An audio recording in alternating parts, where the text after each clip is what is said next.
एक समय की बात है, एक जंगल में एक खरगोश और उनका परिवार साथ में रहता था।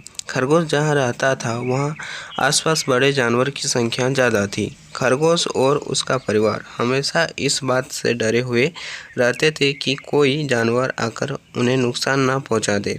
उन्हें अपने घर के आसपास जरा भी हलचल सुनाई देती थी तो वह झट से अपने बिल में छिप जाया करते थे। दूसरे जानवर का डर उन पर इस कदर हावी था कि उनकी आहट भर सुनकर उनमें से कुछ खरगोश की डर से मौत हो गई। यह सब देखकर खरगोश बड़ा परेशान रहता था।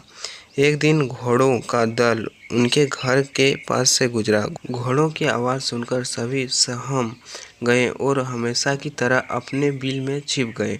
डर से पूरा दिन कोई भी बिल से बाहर खाने की तलाश में भी नहीं गया।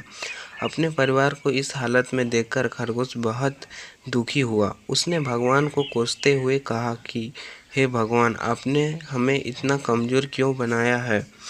इस तरह जीने का क्या फ़ायदा जिसमें हर दिन अपनी जान को लेकर डर और भय बना रहता है।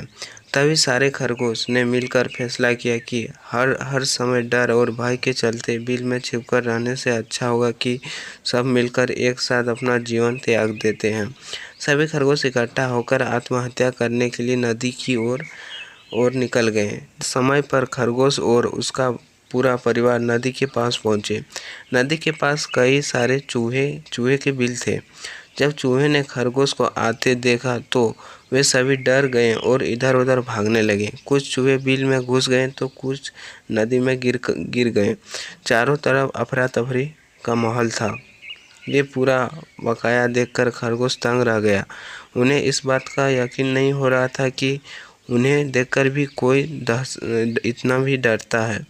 अब तक तो वह खुद को ही सबसे कमज़ोर प्राणी समझते थे और भगवान को दोष देते थे।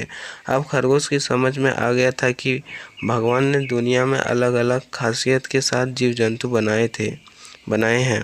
जो जैसा है वे वैसा स्वीकार करना चाहिए। अगर किसी में कमी है तो उसमें कुछ गुण भी है। हर किसी में एक जैसे गुण नहीं हो सकते। यह समझने के बाद खरगोश और उसका परिवार घर वापस लौट गए। कहानी से यह सीख मिलता है कि प्रकृति ने सभी को शक्तिशाली बनाया है। बस फ़र्क इतना है कि सभी अलग-अलग क्षेत्र में अव्वल होते हैं।